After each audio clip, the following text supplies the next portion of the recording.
ओम शांति। आज 28 अक्टूबर 2022 की साकार मुरली।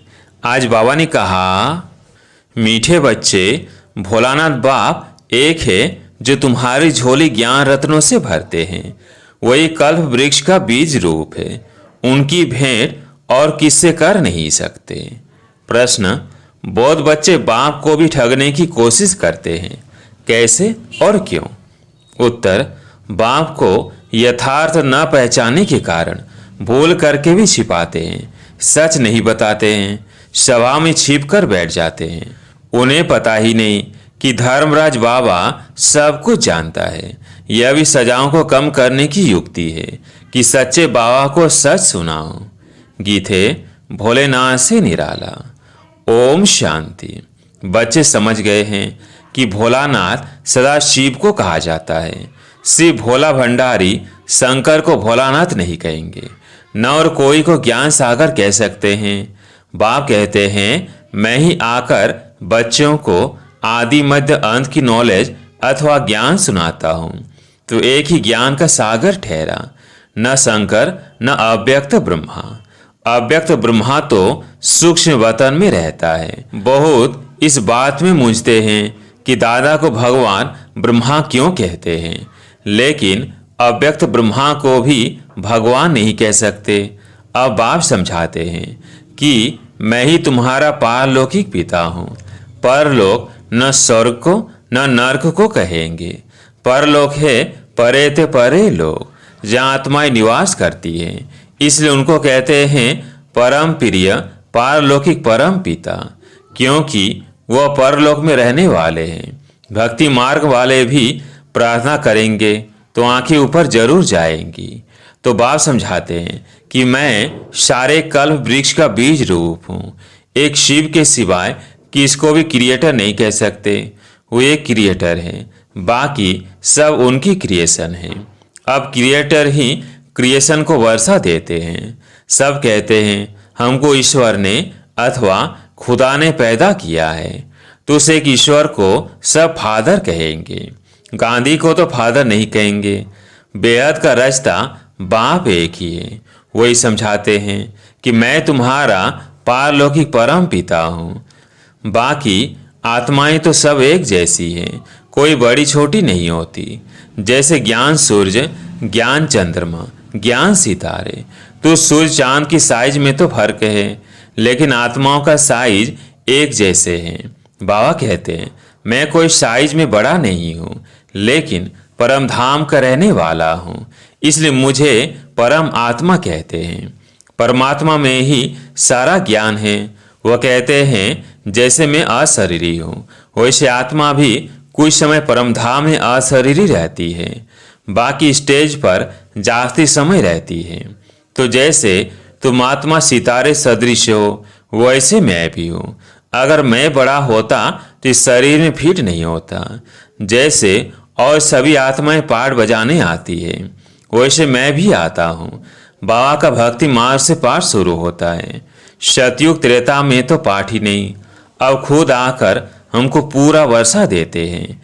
अपने से भी 2 रत्ती ऊपर ले जाते हैं। हमको ब्रह्मांड और सृष्टि दोनों का मालिक बनाते हैं। यह तो हर एक बाप का फर्ज होता है, बच्चों को लायक बनाना। कितनी सेवा करते हैं। कोई के 7 बच्चे होते हैं, कोई डॉक्टर, इंजीनियर, वकील बनता है, तो बाप फुला नहीं समाता। लोग भी उनकी सराहना करते हैं कि बाप ने सब बच्चों को पढ़ाकर लायक बनाया है। परंतु सब एक जैसे तो नहीं बनते। कोई क्या बनता, कोई क्या। वैसे बाबा कहते हैं, मैं तुमको कितना लायक बनाता हूँ। यह बाबा देखो कैसा है। इसका स्थूल नाम रूप कोई है नहीं। दूसरे के तन में प्रवेश कर पढ़ाते हैं। यह हूबहू कल पहले वाली पाठशाला है। तो जरूर गीता के भगवान ने गीता पाठशाला बनाई है, जहाँ सबको ज्ञान घास, ज्ञान अमृत खिलाया है। कोई कहते श्री कृष्ण की गौशाला, कोई कहते ब्रह्मा की, लेकिन है क्या जो शिव बाबा को शरीर न होने कारण ब्रह्मा से मिला दिया है। बाकी श्री कृष्ण को तो गौ पालने की दरकार नहीं। श्री कृष्ण को पतित पावन नहीं कहते। गांधी भी गीता को उठाए मुख से सीताराम उच्चारते रहते थे, क्योंकि वो राम कृष्ण कच्छ मच्छ सब में भगवान मानते हैं। पहले हम भी ऐसे समझते थे, हमारा भी बुद्धि का ताला बंद था। अब बाप ने आकर जगाया, सभी को कब्र से निकाल वापिस ले जाते हैं। मच्छरों के सदृश फिर उतरते धीरे धीरे अपने समय पर है। तुमको बाप समझाते हैं कि मुझे को याद करो। स्टूडेंट को भी बाप टीचर याद रहता है। तुमको तो बाप पढ़ाते हैं, यही तुम्हारा गुरु भी है, तीनों का ही फोर्स है। फिर भी ऐसे बाप को भूल जाते हो। ऐसे भी फुल कास्ट कहलाने वाले बच्चे हैं जो 5 मिनट भी याद नहीं करते हैं, तब कहते हैं ओहो मोमो माया। मैं बच्चों का ताला खोलता हूँ, तुम बंद कर देती हो। जरा भी विकार में गया तो बुद्धि का ताला लॉकअप हो जाता है। फिर भी सच सुनाने से सजा कम हो जाती है।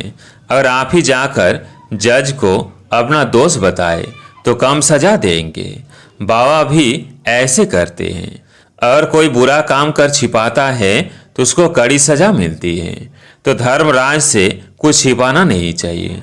ऐसे बहुत हैं जो विकार में जाकर फिर छिप कर सभा में बैठ जाते हैं, लेकिन धर्मराज से क्या छिपा सकते हैं?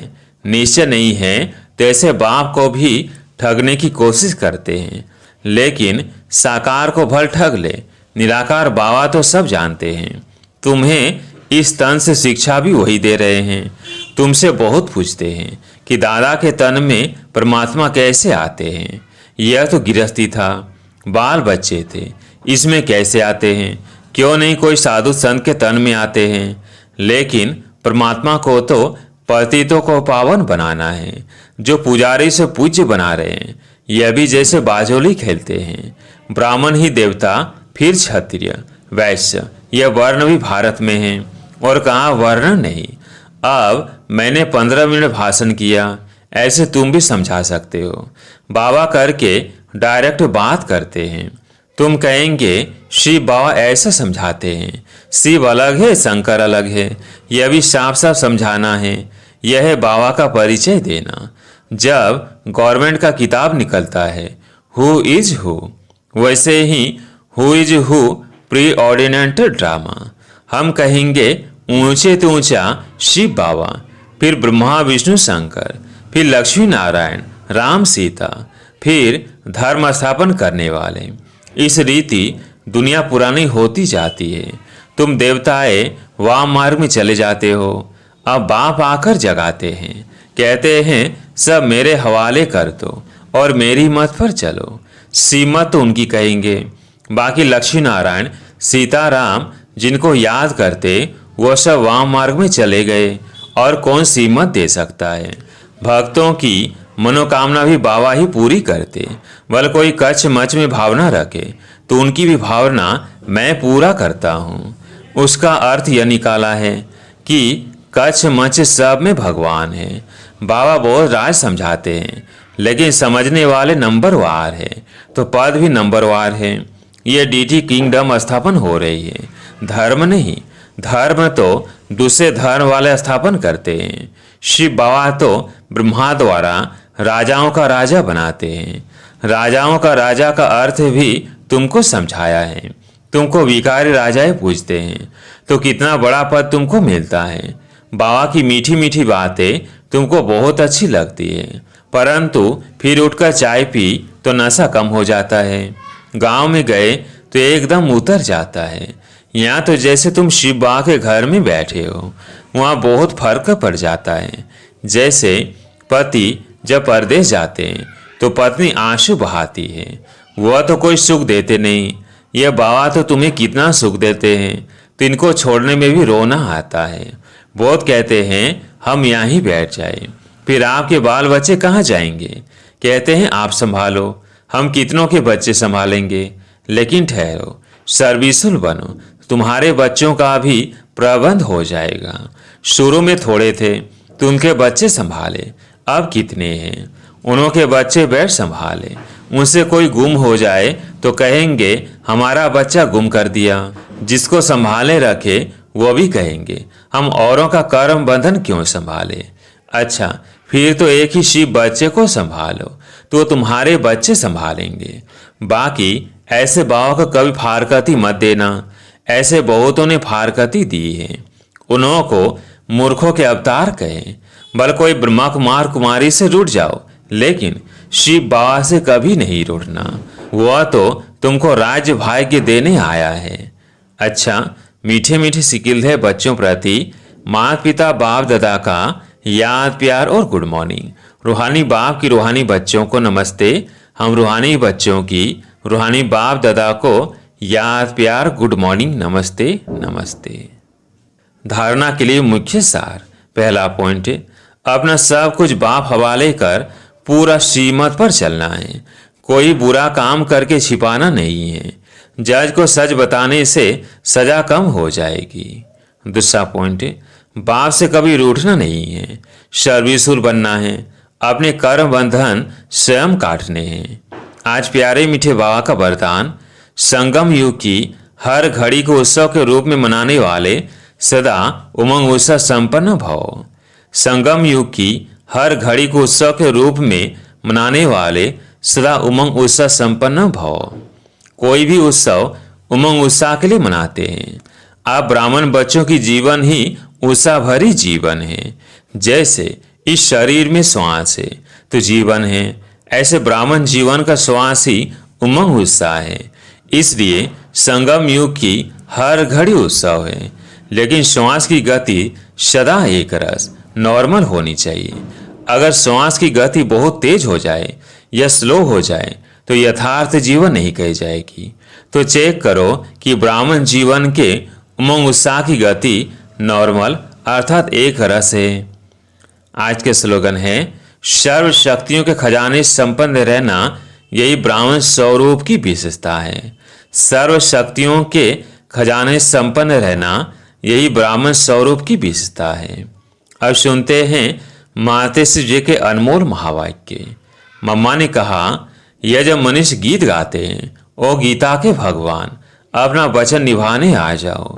अब वो स्वयं गीता का भगवान अपना कल पहले वाला वचन पालन करने के लिए आया है और कहते हैं, बच्चे, जब भारत पर अति धर्म ग्लानि होती है तब मैं इसी समय अपना अंजाम पालन करने वायदा निभाने के लिए अवश्य आता हूँ।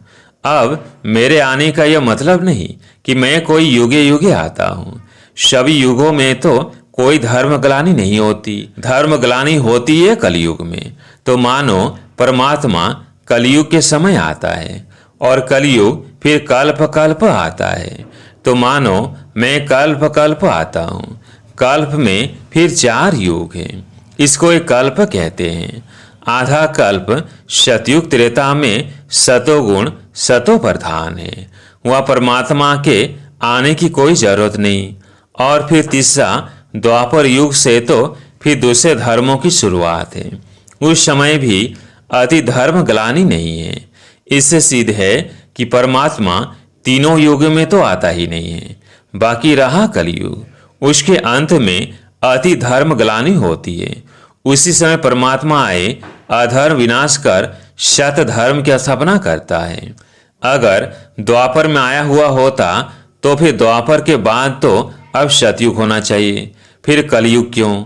ऐसे तो नहीं कहेंगे। परमात्मा ने घोर कलयुग की स्थापना की, अब यह तो बात नहीं हो सकती।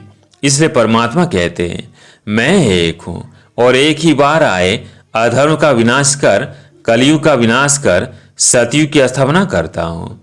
तो मेरे आने का समय संगम युग है। दूसरा, अब यह तो हम जानते हैं कि मनुष्य आत्मा की किस्मत बनाने वाला कौन है और किस्मत बिगाड़ने वाला कौन है। हम ऐसे नहीं कहेंगे कि किस्मत बनाने वाला बिगाड़ने वाला वही परमात्मा है। बाकी यह जरूर है कि किस्मत को बनाने वाला परमात्मा है और किस्मत को बिगाड़ने वाला खुद मनुष्य है। अब यह किस्मत बने कैसे और फिर गिरे कैसे, इस पर समझाया जाता है। मनुष्य जब अपने को जानते हैं और पवित्र बनते हैं तो फिर से वो बिगड़ी हुई तकदीर को बना लेते हैं। अब जब हम बिगड़ी हुई तकदीर कहते हैं तो इससे साबित है कोई समय अपनी तकदीर बनी हुई थी जो फिर बिगड़ गई है। अब वही फिर बिगड़ी तकदीर को परमात्मा खुद आकर बनाते हैं। अब कोई कहे परमात्मा खुद तो निराकार है, वह तकदीर को कैसे बनाएगा? इस पर समझाया जाता है निराकार परमात्मा कैसे अपने साकार ब्रह्मा तन द्वारा अविनाशी नॉलेज द्वारा हमारी बिगड़ी हुई तकदीर को बनाते हैं। अब यह नॉलेज देना परमात्मा का काम है। बाकी मनुष्य आत्माएं एक दो की तकदीर को नहीं जगा सकती हैं। तकदीर को जगाने वाला एक ही परमात्मा है, तभी तो उन्हों का यादगार मंदिर कायम है। अच्छा, ओम शांति।